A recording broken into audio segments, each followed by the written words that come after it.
Hello beautiful people, and welcome to the channel Life After Narc. My name's Debbie and I talk about narcissistic, abusive and toxic relationships, as well as how to heal from them. I'd just like to point out that this is for information and entertainment purposes only. And today's video is going to be called 1 Year On, The Truth Will Out. But first, before I go into that, if you could click like on the video, subscribe to the channel and share the video with your friends, that would be amazing, as it would really help with my algorithms getting me up there into the higher realms of YouTube. So 1 year on, the truth will out. It always does. The truth always does come out, and how blind I've been. I had an idea at most things that had gone on, but now I have actual proof, confirmation that those things happened. I'm not going to go into the detail about those things. Those will be in my book that I'll be releasing later this year. But I want to talk about this from my perspective a year later, after the relationship was over, after he left me. And I want to say he left me because some people seem to say the term split. We didn't split. He left. I had no choice in the matter. And as I say, a year later, I've pieced it all together. And although some of it is speculation, the majority of it is true. Some of you know that I'm psychic and I do tarot readings and crystal readings, as well as many other things along the esoteric line. I will be going live with readings on this channel in the very near future. Those will be for many of my clients who've had readings from me in the past, but anybody who would like to join in and have a watch will be more than welcome. So I class myself as clairsentient, and clairsentience is just a sense of knowing. I don't see, I don't hear, I just feel, I know I can't explain how it happens. I just know these things, and I can say that I've never been wrong.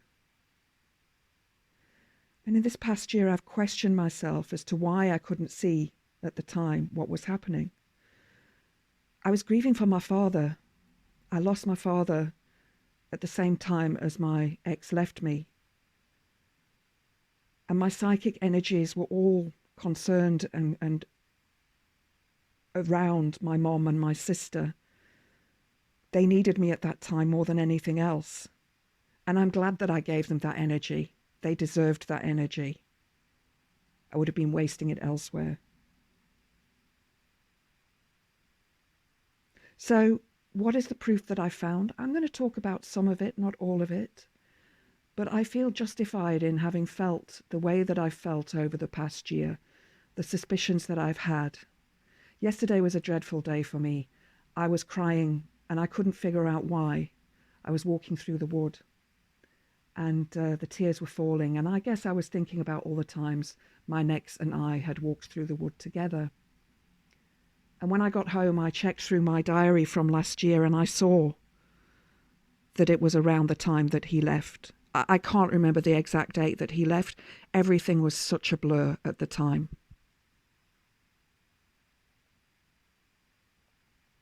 But all of these suspicions that I've had have taken me a year to put it all together. So here are some of those suspicions in a very abbreviated way, very prayseed way. Number one day he said to me that one of the nurses at his work had asked him why he didn't have children. And he didn't know what to say. And I said to him, well, why didn't you say that we miscarried, that I then went into menopause? And he just looked at me with this blank expression. I think that that was the start of his need to leave, the aging narcissist wanting to leave and realizing that there are no children to carry on his name. One day after he flung his laptop across the room, this is number 2, by the way. He flung his laptop across the room at the wall and it smashed. And he went to, in air quotes, pick up a new one. which he said was borrowed from the company that he was working for, except it was pink and it was a tablet. So I doubt very much the company that he worked for would have had a pink tablet. And he'd been to an area close to where he worked, but on later inspection, that area does not have a branch of his work. Number 3, he wasn't acting himself. And I saw a photograph on social media of this person, and he'd liked that photograph, and I just knew. I actually wrote it in my diary that this was the person. I just felt it again. It's this clairsentience that I have. This person was just his type. I could imagine him doing a double take as he met her. This double take he does when he's attracted to somebody. When he left me, and I stress again that he left me, this wasn't a split, he said the following to me. He said, "You have about 30 years left, and I don't want to be a miserable, lonely old man." I shrugged. I actually did not know what to say. And he looked at me and said, "Exactly," as if he knew what I was thinking, that I was thinking, well, this is how you're leaving me, which is what I was thinking. So he said, "Exactly." And he then said, "And I want children." So all of the time, for the 7 years, 10 years, I can't remember how many years since I'd had the miscarriage, he'd been lying. He'd said to me that it didn't matter, he didn't want children anyway, that he was too selfish for children. But actually, that question that he was asked at work obviously prompted something in him. And at first I thought it was a family member who'd actually said this to him, but then now I realize it was probably this person. And I wonder if she's a narcissist as well. And it is possible that two narcissists can be together. However, the relationship generally doesn't last very long. But looking further into this, they both changed their profile pictures on consecutive days after he had left. And they both liked each other's profile pictures. Was this coincidence? Well, I don't really believe in coincidence. This makes me believe that they were already doing the dance, and they were hiding it slightly from everybody else.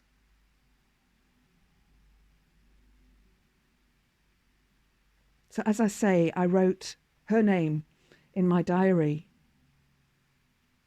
2 days before my birthday. I'd noticed this. And when you've lived with someone for 10 years, you just know. You just know that this is what's happening. Number 6. I do think that the two of them were together much longer than they have shown on social media. I do feel betrayed. I do feel used. I do feel hurt. I do feel that this was hidden from me deliberately.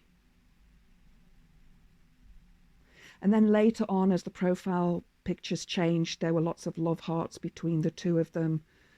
And this went on until the announcement of their relationship.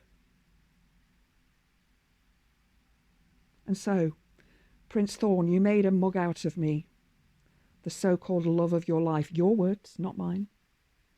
And you must think I'm so stupid. I know you think I'm crazy, but that's because you made me crazy. It's a typical narcissistic trait, crazy making.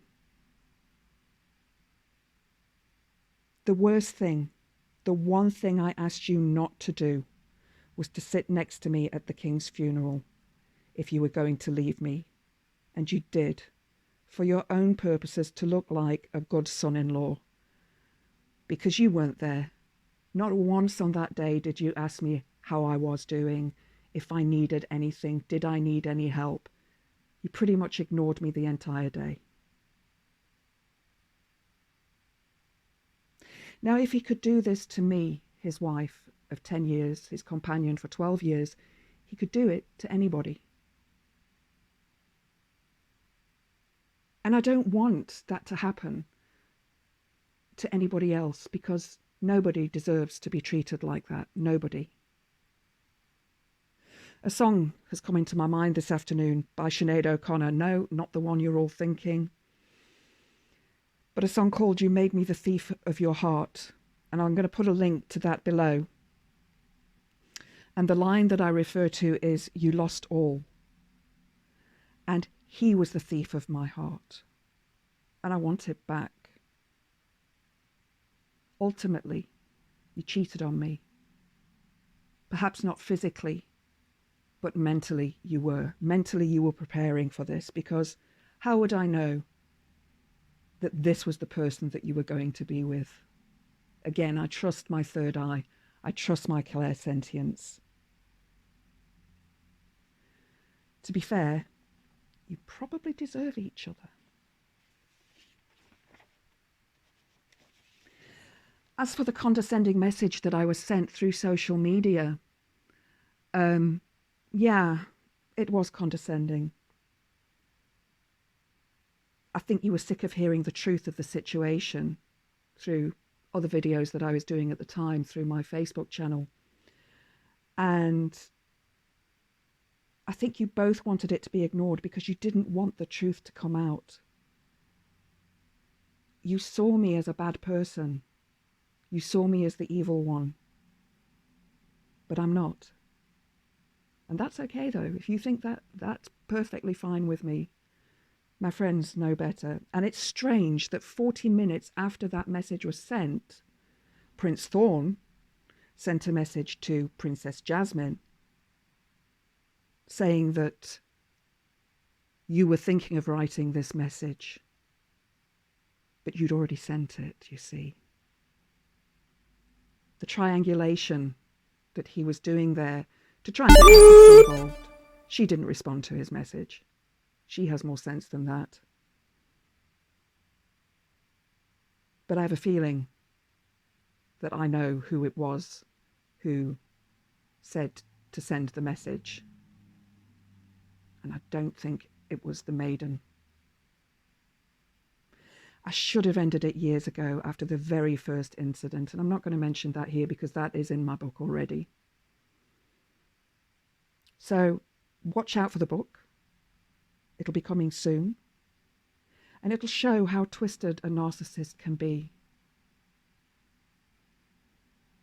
As I've said before, this channel is for my journey of my life after narcissist.